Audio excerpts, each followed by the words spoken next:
You may find that excuse me, I need to find my words.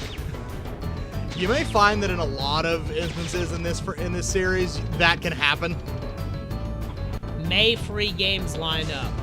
Tales from the Borderlands. I already knew about that. I didn't.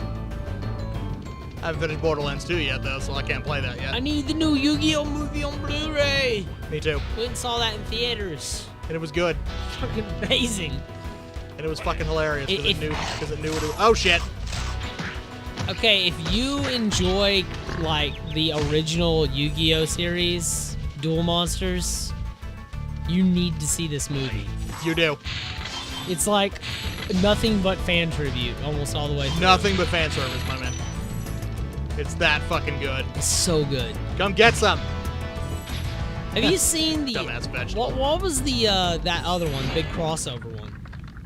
Bonds Beyond Time. Was that any good? Releasing me. Fuck you. Did it give Yugi enough attention to make it okay? It was I liked what I saw of GX, but I did not see a lot of that show, to be honest. 5Ds was good. 5Ds was good? 5Ds was good. Despite the stupid ass premise, it's good. Card games on motorcycles? Yeah, despite card games on motorcycles, it's fucking good. Card games on roller coasters, is that any good? That was only one episode, and I keep bringing it up just because it's so fucking ludicrous.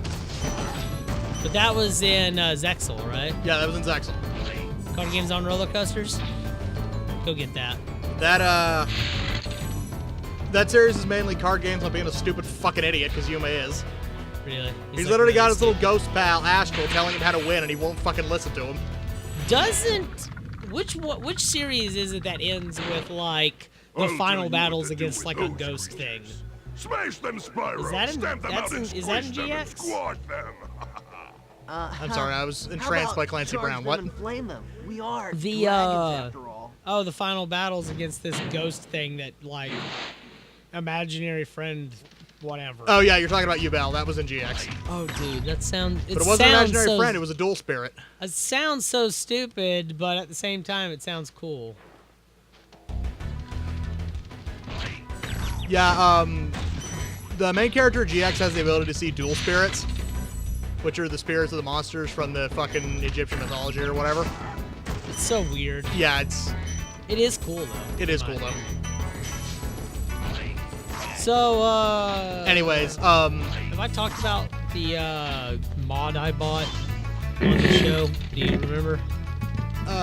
Before that, there's a bit, like, in the 4th season where it showed in a flashback that a bunch of kids are making fun of the main character. Because he... And then it's implied that the dual spirit of Yubel fucking kills those kids. That's actually pretty interesting. That's fucking dark, man. So, did I talk about that mod? I don't know if yes you or did. no? But hey, go ahead. So, I am super I've definitely talked about being into, like, video clarity and all that bullshit. Definitely. I mean, you're seeing it right now. Yeah, I have a FrameMeister. I love video game clarity. About, like, a year ago, I got super into finding the best way to play all these games. Because I just had to show him this one fucking video about, hey, you can make your games look really fucking awesome. Yeah, he showed me one video from a channel called My Life in Gaming that everyone should watch. And I got super fucking obsessed with it and found like 10 million websites about this shit. And money was spent. And a lot of money was spent, and it's still being spent. So this guy online is creating a mod for GameCube called the what was it called again? It's called the fuck. I'm gonna have to look it up now.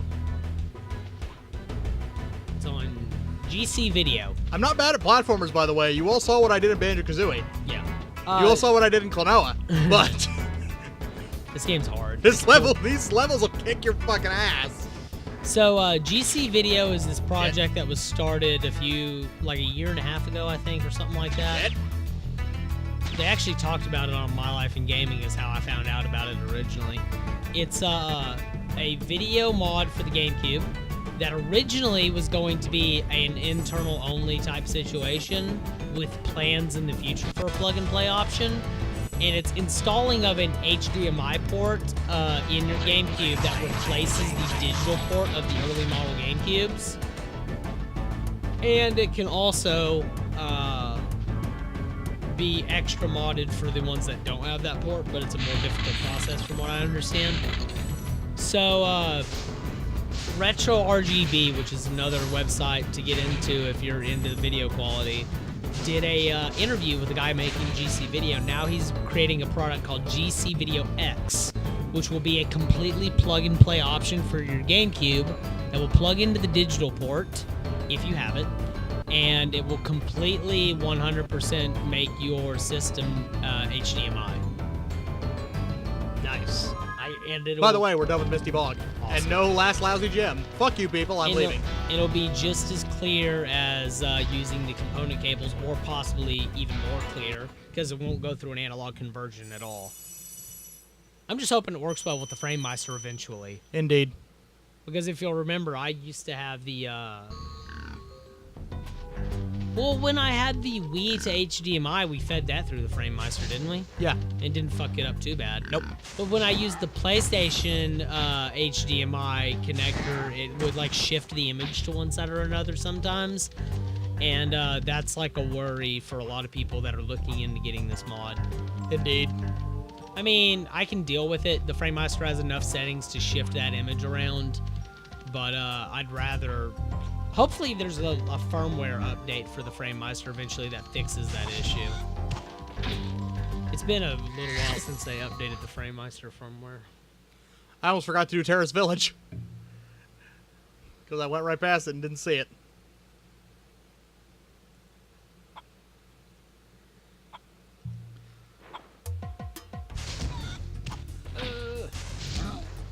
I'm actually pulling up the website right now to see if the FrameMeister has a new... The difficulty in this world is not so much in its platforming as it is in it's very, very combat heavy. Love those guys. Ugh!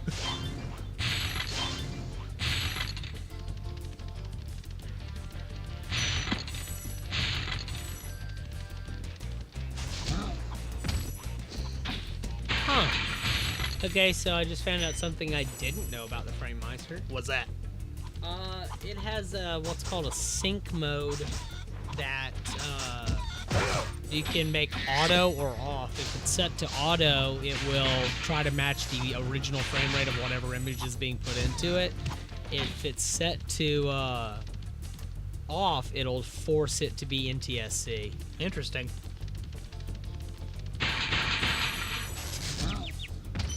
Oh, by the way, you want to see a bit of space saving? Watch this. See that guy over there? Yeah. Watch what happens to him when I kill him. He turned into the Fault Burglar Nork from the first world. Huh. Saves him from having to do a death animation for that specific enemy. Also, you may have noticed that guy with the gun. Yeah. He has the same death animation as the metal boot Norks from the Ice Cavern. Now this game didn't originally like fill an entire disc, right? Isn't it like just short? I think it's just short, yeah, but they did some space saving requirements because again, having all those low poly models for the sake of keeping the draw distance consistent took a toll on how the game works. You know, the consoles of this generation each kind of shined in their own way. Yeah, because like pretty much every major game had to invent something to work the way it does. Yeah, like this was like the birth of like big 3D tech for consoles, really. I mean, they were kind of doing it on PCs for a while before this, but the 5th generation of console gaming pioneered the 3D age. The sixth generation perfected it. And then you enter like the HD age, where Watch we're out, just trying to Spyro. like push those boundaries Norks even in these further. parts have discovered the power of electricity. If you look into what each Really of these stings. systems did in their own way, the PS1 really was good for 3D platformers and things like that with low poly models. The N64 tried to do a lot of that, but in my opinion, it's not quite to the level this is. Not quite. It's a really good system for what it does. Like, just like all Nintendo systems, Nintendo knows what to do with their own stuff, and they always know, like, these really awesome, like, little tricks with their own product. And, like, you can't say that they're not good at what they do. Oh, They're amazing absolutely. at what they do. Like, you cannot deny that Nintendo knows what they're doing with their own technology. Third-party developers don't always